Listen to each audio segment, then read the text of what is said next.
ॐ अज्ञानतिमिरान्धस्य ज्ञानञ्जनशलाकया चक्षुरुन्मिलितं येन तस्मै श्रीगुरुवे नमः। भगवते वासुदेवाय ॐ नमो भगवते वासुदेवाय ॐ नमो भगवते वासुदेवाय। ग्रंथराज श्रीमद्भागवतम पहला कैंटो अध्याय 15वां श्लोक संख्या 40। ओके, तो हम बड़ी रोचक स्थिति में हैं। हमने देखा कि किस प्रकार से राजा युधिष्ठिर ने जब सुना कि भगवान चले गए हैं तो उन्होंने ये डिसाइड किया कि अब मेरे को राजा बने रहने का कोई औचित्य नहीं रह गया है। आगे की जनरेशन आएगी क्योंकि समय बदल रहा है। अब डिफरेंट तरीके की लीडरशिप चाहिए। एनीवे मेरा काम हो गया है। मेरा पड़पौत्र, मेरा पोता जो है परीक्षित महाराज बड़े हो गए हैं। अब उन्हें राज्यभार संभाल लेना चाहिए और मुझे टोटली भगवान के ध्यान में लगाना चाहिए। ध्यान रखिए कि युधिष्ठिर महाराज बिल्कुल भी कमज़ोर नहीं थे इस वक्त। ऐसा नहीं था कि उनसे चला नहीं जा रहा था, ऐसा नहीं है कि उनसे चबाया नहीं जा रहा था। उनके दांत टूट चुके थे, पेट में बदहजमी हो चुकी थी, घुटनों में दर्द शुरू हो गया था, बाल सफ़ेद हो गए थे। इनमें से कुछ भी लक्षण नहीं था। हम सुनते हैं कि राजा युधिष्ठिर एकदम बलवान सम्राट थे, कोई उनके आगे खड़ा नहीं होता था। ऐसी स्थिति में भी हमने ये सुना कि जब हमारी आगे वाली पीढ़ी नौजवान बन जाती है, then it's time to hand over to them and last के कैसे समय हम टोटली कृष्ण भक्ति में लगाएं। वैसे तो पूरा जीवन ही लगना चाहिए। तो इस प्रकार से उन्होंने मथुरा में शूरसेन अनिरुद्ध के पड़पौत्र को, अनिरुद्ध के यानी कि अनिरुद्ध जो है भगवान के पोते थे, उनके बेटे वज्र को, वज्रनाभ जिसको हम कहते हैं, मथुरा में शूरसेन का राजा बनाया। और उसके बाद उन्होंने गृहस्थ जीवन त्यागने के लिए अपने भीतर अग्नि प्रतिष्ठित की। अब आगे चलते हैं। विसृज्य तत्र तत सर्वत सर्वं दुकूल वलय आदिकं निर्मम निरहंकार संचिन्न अशेष बंधन। महाराज युधिष्ठिर ने अपने सारे वस्त्र, कमर, पेटी तथा राजसी आभूषण तुरंत त्याग दिए और वे पूर्ण रूप से उदासीन तथा प्रत्येक वस्तु से विरक्त हो गए। अब ये बता रहे हैं कि देखिए, कई लोग कहते हैं कि हम कोई वस्तु को छोड़ना है, जैसे माना सिगरेट को छोड़ना है, तो हम कहते हैं छोड़ देंगे सिगरेट जब अंदर से मन करेगा। वेट करो। हमने ऐसा अपने एक्सपीरियंस में देखा है कि कभी ऐसा होता नहीं है अंदर से मन करे। किसी ना किसी दिन आपको ये दृढ़ निश्चय करना पड़ता है अपनी बुद्धि के अनुसार। हमने भगवत गीता में सुना कैसे बुद्धि जो है इंद्रियों से श्रेष्ठ है, मन से भी श्रेष्ठ है। तो बुद्धि को ये डिसाइड करना पड़ता है कि ये सही है और उसको करना होता है। हाँ, यही सही तरीका है। हमें प्रतिज्ञाएं लेनी पड़ती हैं, इसी को वाव कहते हैं। इसलिए प्रतिज्ञाएं हमारे व्रत करना, देखिए व्रत करने में आप एक व्रत लेते हैं, ये भी एक तरह की प्रतिज्ञा है। इतने सारे व्रतों का क्यों निश्चय किया गया? ताकि व्यक्ति के अंदर डिटर्मिनेशन पावर बढ़े। हाँ, क्योंकि व्रत में वो डिटर्मिनेशन करता है कि आज मैं पानी नहीं पीऊँगा, आज मैं अन्न नहीं खाऊँगा, आज मैं ये नहीं करूँगा इत्यादि। तो ये जब हम प्रण लेते हैं तो हम देखते हैं बहुत कुछ कर पाते हैं। हम प्रण लेते हैं कि आज से हम 16 माला से नीचे नहीं करेंगे, फॉर एग्जाम्पल। इस तरह के प्रण लेने, अचानक से कई लोग कहते हैं प्रभु जी तब माला बढ़ाएंगे जब अंदर से आवाज़ आएगी। मेरे को तो नहीं लगता, मेरे अंदर तो आज तक आवाज़ नहीं आई, शायद आपके अंदर आ जाए, लेकिन आई थिंक ये होप करना बेकार है। हम प्रण लेते हैं कि हम हर एकादशी में एक माला बढ़ाएंगे, ये प्रण है। और हम देखते हैं कि जब हम आगे बढ़ते हैं एक कदम भगवान की तरफ, तो भगवान हमारी तरफ 10 कदम बढ़ते हैं। धुंध में कभी रास्ता दिखता नहीं है, लेकिन धुंध में हम धीरे धीरे आगे चलते हैं तो हमारे आगे का रास्ता साफ होता चला जाता है। हाँ, और धीरे धीरे हम पूरा रास्ता क्रॉस कर जाते हैं। तो इसी प्रकार से असंभव लगने वाली चीज़ भी संभव हो जाती है यदि हम आगे बढ़ते हैं तो। तो इसलिए यहाँ पर राजा युधिष्ठिर ने बहुत समय नहीं लगाया कि धीरे धीरे करता हूँ, 1 साल का प्रोजेक्ट बनाया, करते हैं। महाराज युधिष्ठिर ने आज वो पूरा राज्य संभाल रहे थे और तुरंत उन्होंने राजसी आभूषण त्याग दिए, कमर, पेटी का वस्त्र सारे त्याग दिए। ये भी नहीं सोचा कि चलो अभी तो मैं छोड़ता हूँ, इसको हैंड ओवर करता हूँ, थोड़े बहुत कपड़े ले चलता हूँ अपने साथ में, जैसे हम जाते हैं यात्राओं में। आपको पता होगा जब राजा राम को वनवास हुआ तो इसी तरह का ऑफर आया, चलो राजा दशरथ ने बोला कि तुम ठीक है, तुम नहीं मान रहे, तुम जा रहे हो वन में, तो एक काम करो, ये सारी प्रजा भी तुम्हारे साथ जाएगी, सारी सेना भी तुम्हारे साथ जाएगी। राजा राम ने कहा तो फिर कैसा वनवास? उन्होंने एक भी चीज़ एक्सेप्ट नहीं करी, एक भी चीज़। उन्होंने कहा ऐसे ही जाना है। तो इतना ऐसा वैराग्य पैदा होता है व्यक्ति की, जैसे उसको समझ में आ जाता है। एक व्यक्ति को अगर समझ में आ गया कि डॉक्टर ने बोला कि तुम्हारे लिए चीनी जहर है, माना आपको ये बोला जाता है, डॉक्टर कहता है चीनी जहर है, तो क्या उसके बाद उसको 1 साल लगना चाहिए चीनी छोड़ने के लिए? धीरे-धीरे अंदर से मन आएगा, प्रभु मन कहेगा चीनी मत खा बेटा, तो मैं चीनी छोड़ दूँगा। क्या हम ऐसा करते हैं? हम ऐसा नहीं करते हैं। हमें पता है, हमारी बुद्धि कहती है बेटा खाएगा तो मर जाएगा, हम तुरंत छोड़ देते हैं। क्या उसको हम इतनी पंचवर्षीय योजना बनाते हैं? नहीं। लेकिन भक्ति के कार्यों को हम पंचवर्षीय योजना बना लेते हैं। तो इसलिए ये समझना होगा कि जो कार्य सही है वो सही है, उसको करना ही है, उसको करने के लिए प्रतिज्ञा लेनी होगी, इमीडिएट डिसीजन लेने होंगे। डिसीजन ना ले पाना आजकल के जनरेशन की एक कमजोरी है, ध्यान रखिए। क्योंकि आजकल की जनरेशन को किताबी कीड़ा बनाया गया है, हाँ, भौतिक ज्ञान का कीड़ा। उस कीड़े में घुस के वो बहुत 80 90 99% मार्क्स ले आता है, लेकिन he can not decide what is right and what is wrong. वो डिसाइड ही नहीं कर सकता है लाइफ में कुछ भी। लाइफ के टफ डिसीजन कभी नहीं ले सकता है। देखिए आजकल के लोग टफ डिसीजन नहीं ले पाते हैं। तो ये आजकल की कमजोरी है। जो सही है, इसलिए कहते हैं आजकल के लोग बुद्धिमान नहीं है, क्योंकि बुद्धि का कार्य मैंने बताया था आपको, बुद्धि के 2 मुख्य कार्य हैं, डिटर्मिनेशन एंड डिस्क्रिमिनेशन। यानी कि डिस्क्रिमिनेशन करना, अलग अलग गलत और सही में डिफ्रेंशिएट करना शास्त्रों के आधार पर, और फिर डिटर्मिन्ड होना कि यही सही है, यही करेंगे। युधिष्ठिर महाराज को समझ में आ चुका था कि यही सही है, तो उन्होंने तुरंत अपने वस्त्र राजसी आभूषण त्याग दिए और उदासीन होकर प्रत्येक वस्तु के प्रति विरक्त हो गए। और ऐसे ही हम देखते हैं परीक्षित महाराज के ऊपर, सेम एग्जाम्पल परीक्षित महाराज दोहराएंगे आगे चल के। जब उन्हें श्राप मिलेगा और उन्हें पता चलेगा कि आज से 7 दिन बाद उनकी मृत्यु है, एक within a second he will renounce everything, और अपने पुत्र जन्मेजय को सब कुछ हैंड ओवर करेंगे और कहेंगे दैट्स इट, खत्म। ये होती है डिटर्मिनेशन। इसको कहते हैं महान व्यक्ति, इसको कहते हैं सेंटली पीपल, इसको कहते हैं बुद्धिमान व्यक्ति, शक्तिशाली व्यक्ति। शक्तिशाली व्यक्ति वही है, इसलिए महाराज वो है जो अपने इंद्रियों को वश में करे, मन को वश में करे। महाराज वो नहीं है जो बहुत बड़ी गद्दी में बैठा है, राज सिंहासन में बैठा है।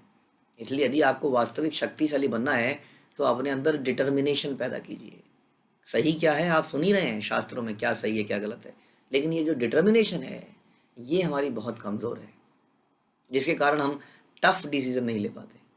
हम लिंगर ऑन, हम छोड़ते जाते हैं, कल करते हैं, अभी करते हैं, इसको करते हैं, डिसाइड करते हैं, और इस चक्कर में हमें कितने साल बीत जाते हैं। हमारे साथ के लोग भक्ति में जुड़ते हैं, कहाँ से कहाँ पहुँच जाते हैं, और हम वहीं सोचते सोचते डिसाइड करते करते वहीं के वहीं रह जाते हैं। लोग सामान्यतः विविध उपाधियों से जुड़े रहते हैं। श्रील प्रभुपाद बोलते हैं कैसी उपाधियां हैं? परिवार, समाज, देश, वृत्ति, धन, पद इत्यादि। जब तक मनुष्य ऐसी उपाधियों से जुड़ा रहता है तब तक वह भौतिक दृष्टि से अशुद्ध माना जाता है। इसलिए भक्ति की एक डेफिनेशन है कि सर्वोपाधि विनिर्मुक्तम तत्पर्त्वेन निर्मलम, कि सारी उपाधियों से मुक्त होना पड़ेगा। ये सारी उपाधियां हैं परिवार, समाज, देश, वृत्ति, धन, पद इत्यादि। आधुनिक युग के तथाकथित नेता राष्ट्रीय चेतना से जुड़े रहते हैं, लेकिन राष्ट्रीय चेतना भी एक प्रकार की उपाधि है कि ये मेरा देश है। वो कहता है ये मेरा देश है, वो कहता है मेरा देश महान, वो कहता है मेरा देश महान। और वही व्यक्ति अगर मर के दूसरे देश में पैदा हो जाता है अगले जन्म में, तो कहता है मेरा देश महान। तो ये सारी भी एक तरह की उपाधियां हैं, राइट। तो ये समझने की चीज है।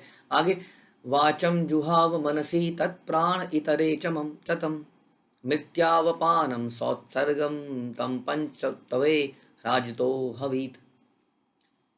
तब उन्होंने अपनी सारी इंद्रियों को मन को, उन्होंने सारी इंद्रियों को मन में, मन को जीवन में, जीवन को प्राण में, अपने पूर्ण अस्तित्व को 5 तत्वों के शरीर में तथा अपने शरीर को मृत्यु में समाहित कर दिया। तत्पश्चात शुद्ध आत्मा के रूप में वो देहात्म बुद्धि से मुक्त हो गए। अब इस श्लोक को अगर समझना है तो हमें आगे जाके जब हम सृष्टि की रचना देखेंगे श्रीमद् भागवत में, तो हमें पता चलेगा सृष्टि में सबसे पहले महत्त्व आता है। महत्व जो पहली बार मैनिफेस्ट होती है, मैनिफेस्ट पहले भी प्रधान इत्यादि होता है।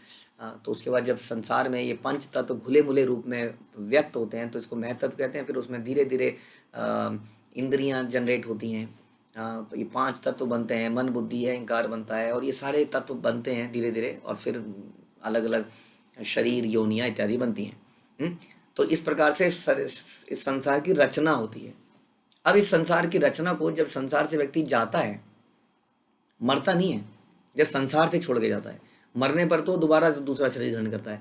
जब संसार छोड़ के भगवान के धाम में जाता है तब ये सारी चीज़ें एक एक करके फिर से उल्टे प्रोसेस में जाती है। यानी कि ये पंच तत्वों से बना शरीर पंच तत्वों में मिल जाता है, पंच तत्व, उसके बाद धीरे धीरे मन के एक लेयर में मिल जाता है, बुद्धि में, अहंकार समाप्त हो जाता है। यानी कि सारे एलिमेंट मन बुद्धि अहंकार भी इसी भौतिक शरीर संसार के अंदर विलय हो जाते हैं और फिर शुद्ध आत्मा इस संसार से बाहर जाती है। तो इस प्रकार का प्रोसेस आप आगे सुनेंगे श्रीमद् भागवत में ही। लेकिन और सिंपल शब्दों में यदि सुना जाए तो ये इसमें कह सकते हैं बहुत ही सिंपल शब्दों में कि उन्होंने मन को भगवान की दिव्य सेवा में लगा दिया। मन को भगवान की दिव्य सेवा में लगा देना, इंद्रियों को भगवान की सेवा में लगा देना, इसका मतलब मन को समाप्त कर देना, भौतिक मन को, इंद्रियों को समाप्त कर देना। उन्होंने प्रार्थना की कि चूंकि सारे भौतिक कार्यकलाप मन द्वारा इंद्रियों के कर्मों तथा फलों के रूप में संपन्न होते हैं, मन के द्वारा होते हैं और मन को हेल्प करता है इंद्रियां, और चूंकि वे भगवान के धाम जा रहे हैं इसलिए मन को अपने भौतिक कार्यकलापों को समेट लेना चाहिए और भगवान की तरफ मुड़ जाना चाहिए। इसलिए बड़ा इंपॉर्टेंट है कि मन को भक्ति में लगाना, क्योंकि मन से ही सारी फीलिंग्स डेवलप होती हैं। तब भौतिक कार्यकलापों की आवश्यकता नहीं रह जाती। वस्तुतः मन के कार्यकलापों को रोका नहीं जा सकता क्योंकि वह सनातन आत्मा के प्रतिबिंब है, किंतु कार्यकलापों के गुण को पदार्थ से भगवान की सेवा में लगाया जा सकता है। हाँ, यानी कि मन तो कुछ ना कुछ इच्छा करेगा ही, कुछ ना कुछ विचार तो करेगा ही, इसलिए उसको उन विचारों को, उन इच्छाओं को भगवान की सेवा में लगाना पड़ेगा, नहीं तो ये इंद्रियों को मन किसी और तरफ लगा देगा। त्रित्वे हुत्वा च पंचतत्वं ततचा एकत्वे अजुहोत मुनि सर्वम आत्मनि अजुहवीत ब्रह्मणि आत्मानम अव्यये। इस प्रकार उन्होंने पंचत्वमय स्थूल शरीर को विनष्ट करके, ये जो हमारा शरीर है 5 तत्वों से बना हुआ स्थूल शरीर को विनष्ट करके प्रकृति के 3 गुणों में मिलाकर उसे अज्ञानता में मिला दिया और तब अज्ञानता को आत्मा या ब्रह्म में विलीन कर दिया जो सर्वदा अक्षय। यानी कि वही प्रोसेस जो मैंने बताया कि जब व्यक्ति संसार को छोड़ के जाता है भगवान के धाम में तो एक एक एलिमेंट जो है अपने अपने उसमें चला जाता है, पंच तत्व में ले जाते हैं, मन वाले लेयर में और बुद्धि। तो ये प्रकार की इसकी डिटेल आप आगे भागवतम में काफ़ी सुनेंगे तब क्लियर होगा। लेकिन एक प्रकार से ये कहा जा रहा है कि युधिष्ठिर महाराज टोटली भगवान के ध्यान चिंतन श्रवण कीर्तन में लग गए और भगवान के धाम में इस प्रकार चले ही गए। इस तरह जब कोई वैकुंठ लोक के असंख्य लोकों में से किसी एक में, खास तौर पर वृंदावन में भगवान का पार्षद बनना चाहता है तो उसे निरंतर यह सोचना चाहिए कि वह भौतिक शक्ति से भिन्न है, उसे इससे कोई सरोकार नहीं है और उसे अपनी अनुभूति शुद्ध आत्मा या ब्रह्म के रूप में करनी होती है। यानी कि यदि हम वास्तव में जानते हैं कि हम भगवान के धाम से आए हैं और धाम में जाना है तो हमारा निरंतर चिंतन इसी बात का होना चाहिए। जैसे हम किसी के घर में आते हैं रहने के लिए, कई बार हम जाते हैं किसी रिश्तेदार के यहाँ पर, तो हम वहाँ पर ये सोच के नहीं रहते कि ये मेरा ही घर है, अब तो यहीं रहना है।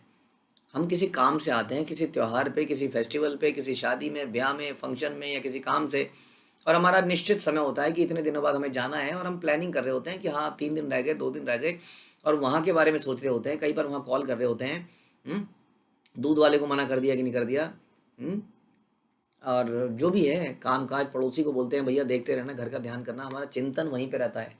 उसी प्रकार इसी भौतिक जगत में रहते हुए हमारा चिंतन वहीं पे रहना चाहिए, उसी गोलोक धाम जहाँ के हम असली निवासी हैं। वहाँ वापस जाना है। यहाँ तो हम मेहमान की तरह थोड़े समय के लिए आए हैं। यदि मेहमान के यहाँ ज़्यादा रहा जाता है तो मेहमान मन में सोचने लगता है कब जाएगा यहाँ से, हाँ क्या है कि नहीं। प्यार मोहब्बत 1-2 दिन रहती है, उसके बाद वो नफरत में बदलती चली जाती है। इसलिए ज़्यादा समय तक यहाँ पे रहेंगे तो बड़ा समस्या हो जाएगी, जो कि हो ही रही है, ऑलरेडी होने लगी है। तभी हम देखते हैं आसपास के सब लोग हमसे परेशान हैं। क्यों? क्योंकि वो भी यही चाह रहे हैं कब जाएगा है कि नहीं।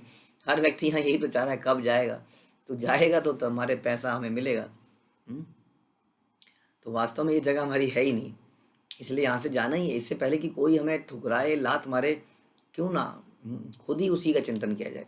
तो यहाँ बता रहे हैं कि हमें निरंतर इस बात का चिंतन करना पड़ेगा कि इस भौतिक संसार से हमारा कोई सरोकार नहीं है।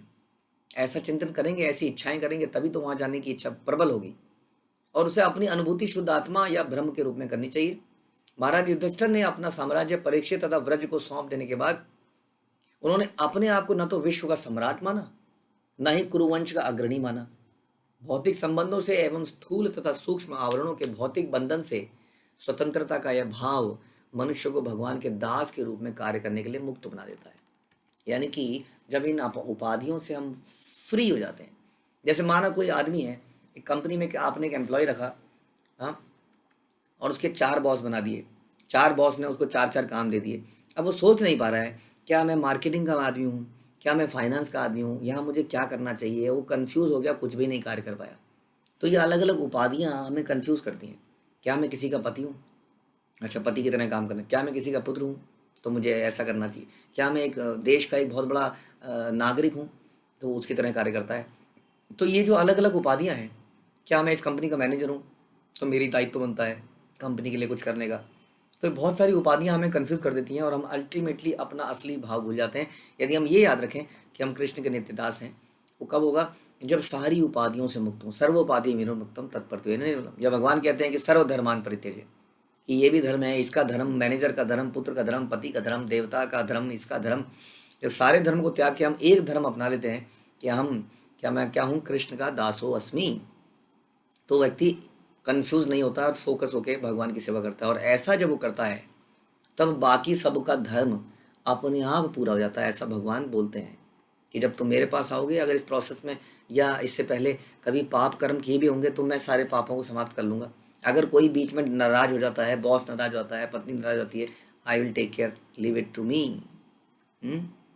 इसलिए भगवान के दास वास्तव में होता क्या है? भगवान के दास के रूप में जब हम काम करते हैं तो वास्तव में देखते हैं कि सब तक हर रिश्ता बेहतर ही होते देखा है। शॉर्ट रन में कई बार लोग नाराज हो जाते हैं, ऐसा क्यों कर रहा है, ऐसा क्यों कर रहा है, लेकिन हम देखते हैं कि लॉन्ग रन में सभी अप्रिशिएट करते हैं, हाँ आप सही कर रहे हो। क्यों? क्योंकि वो व्यक्ति बड़ा सौम्य, बड़ा अच्छे हृदय वाला, कंपैशनेट, प्रेम करने वाला हो जाता है।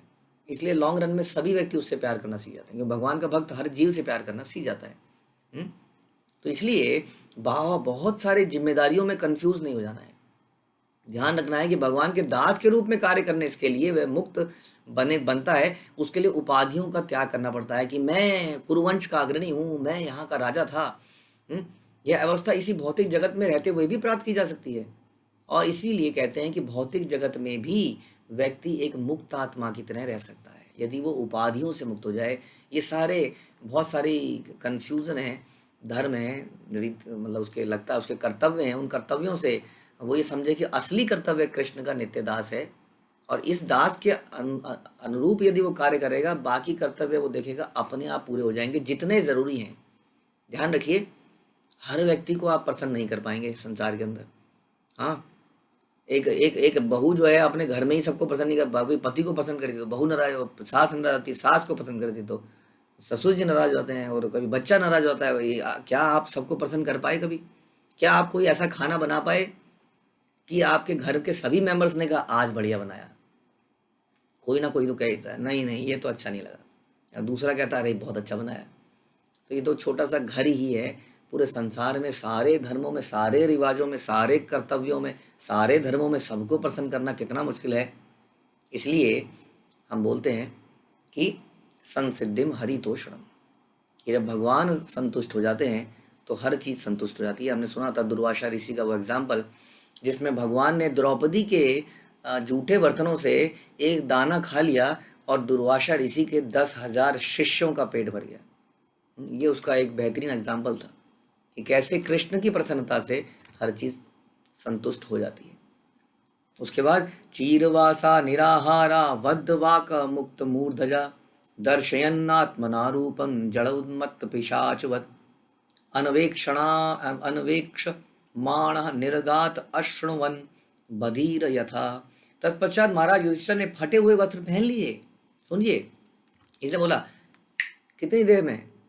With in few minutes, with in few seconds अपना राजगद्दी छोड़ी, बेटे को हैंड ओवर भी कर दिया, कपड़े उतार दिए, फटे हुए कपड़े पहन लिए, जैसे राजा राम ने हाँ कैसे जटाएं धारण कर ली, वो छाल पहन ली, छाल, पेड़ों की छाल पहन के निकल गए, ठोस आहार लेना बंद कर दिया, वो जानकर गूंगे बन गए, बालों को खोल दिया।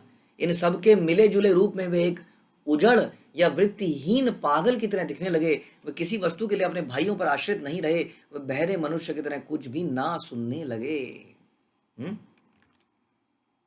क्योंकि यदि हम बहुत इंटेलिजेंट बनने का प्रयास करते हैं तो बहुत सारे लोग आपको डिस्टर्ब करेंगे संसार में। हाँ, यदि आप बहुत इंटेलिजेंट व्यक्ति हैं तो सब लोग आपके सामने अपनी भौतिक प्रॉब्लम्स लेके आ जाएंगे। कोई भी आपके सामने आध्यात्मिक समस्या लेके नहीं आएगा। हर कोई भौतिक, बस ये सर ये समस्या आ रही है ऑफिस के अंदर, आप इसका उपाय बताइए ना। हुँ? सर ये समस्या आ रही है पत्नी के साथ, पति के साथ, कोई उपाय बताइए ना। हाँ, बिज़नेस नहीं बढ़ रहा है, कोई उपाय बताइए ना। और ऐसे ही कितने गुरु बनते जा रहे हैं फिर, इन्हीं प्रॉब्लम को सॉल्व करने के लिए। वास्तविक गुरु नहीं है वो। वास्तविक गुरु वही है जो बताता है कि हम भगवान के नित्य दास हैं, एकला ईश्वर कृष्ण, और भगवान को प्राप्त करने के लिए भगवान की भक्ति करनी पड़ती है। जो ये 3 चीज़ें बताए, क्या बताए? कि भगवान कौन है, भगवान को कैसे प्राप्त किया जाएगा, और हमारा भगवान से क्या रिश्ता है, क्या स्थिति है, वही वास्तव में गुरु है। बाकी सब तो अलग अलग चीज़ों के भौतिक भौतिक गुरु हैं। गुरु तो वर्ड उनके सामने लेना ही नहीं चाहिए उनके लिए एक्चुअली में। तो इसलिए युधिष्ठिर महाराज कैसे हो गए? गूंगे बहरे से बन गए, जैसे कि जड़ भारत बने थे। जहां जरूरत पड़ेगी वहां बोलेंगे। जड़ भारत ने को जब जरूरत लगी कि अब ये किंग राजा रहुगुणा मेरे से प्रश्न पूछ रहा है, ललकार रहा है, या जो भी कर रहा है, और ये एक सही कैंडिडेट है, क्योंकि राजा राज ऋषि होते थे। आप जानते हैं जड़ भारत के बारे में, जो कि गूंगे बहरे बन गए थे। लेकिन एक बार जब उनकी पालकी ले जाई जा रही थी राजा रहुगुणा की, और उनमें पालकी, उनको ज़बरदस्ती पालकी उठाने वाला बना दिया एक महान संत को, तो उन्होंने पालकी उठाना मंजूर कर लिया। लेकिन एक बार राजा के डांटने पर कि कैसे पालकी चढ़ा रहा है, ये आगे पीछे क्या कर रहा है, उन्होंने कहा चींटियां मर रही हैं, क्या करें। उन्होंने डांटा उनको जोर से। हाँ, तो उन्होंने सोचा कि ये तो राजा है, राजा को ज्ञान देना तो बड़ा ज़रूरी है। तो वो जड़ भारत जो कभी नहीं बोलते थे, उन्होंने मुंह खोला, और मुंह खोल के जो प्रवचन दिया, तो राजा रहुगुणा उनके चरणों में गिर गए। तो गूंगे बहरे बनने का मतलब है फालतू बातें नहीं करनी है। संसार में ये नहीं दिखाना है कि मैं बहुत नॉलेजेबल व्यक्ति हूँ, मैं पॉलिटिक्स के बारे में भी जानता हूँ, मैं अफगानिस्तान में क्या हो रहा है वो भी जानता हूँ, मैं अब ये कौन सी लहर आएगी, हाँ, इस बीमारी की, वो जानता हूँ। नवंबर में आएगी जी, हाँ, कोई कहा जी नहीं सितंबर में आएगी। सब लोग अटकलें लगा रहे हैं, हो सकता है कहीं पर जुआ भी चल रहा हो कि अगली लहर कब आएगी। और उसमें कितने लोग हार रहे हो पता नहीं। सब लोग अपने आप को बड़ा ज्ञानी पुरुष साबित करने का प्रयास कर रहे हैं। ऐसा ज्ञानी बनने की आवश्यकता नहीं है। इसलिए जीवन को बड़ा सिंपल बनाने की ज़रूरत है। तो इस तरह से बन गए जैसे पागल हों। इसका मतलब उन्होंने अपने शरीर के ऊपर ध्यान नहीं दिया, वो किसी पे आश्रित नहीं रहे, वो केवल भगवान पे आश्रित रहे। और ऐसा व्यक्ति जब बोलता है तो कृष्ण के लिए बोलता है, लोगों के सेल्फ रियलाइजेशन के लिए बोलता है, अदरवाइज गूंगा रहना पसंद करता है। तो युधिष्ठिर महाराज ने कितना बड़ा चेंज किया अपनी लाइफ में। हम तो किसी कंट्री के, किसी शहर के, किसी गली के भी राजा नहीं है, अपने घर के भी राजा नहीं है, घर वाले हमारी सुनते नहीं है। तो बताइए हमारे लिए कितना आसान है। युधिष्ठिर महाराज ने कर दिया तो हमारे लिए कौन सी बड़ी बात है। लेकिन हमें फिर भी बड़ा मुश्किल लगता है। हम छिपकली की तरह सोचते हैं कि छिपकली सोचती है कि छत मैंने उठा रखी है, ऐसे करके चिपकी रहती है, अगर मैं यहाँ से हट गई तो छत नीचे गिर जाएगी। तो हमें भी लगता है नहीं नहीं नहीं नहीं, ऐसे कैसे कर दें, ऐसे कैसे छोड़ दें, ऐसे कैसे ना करें।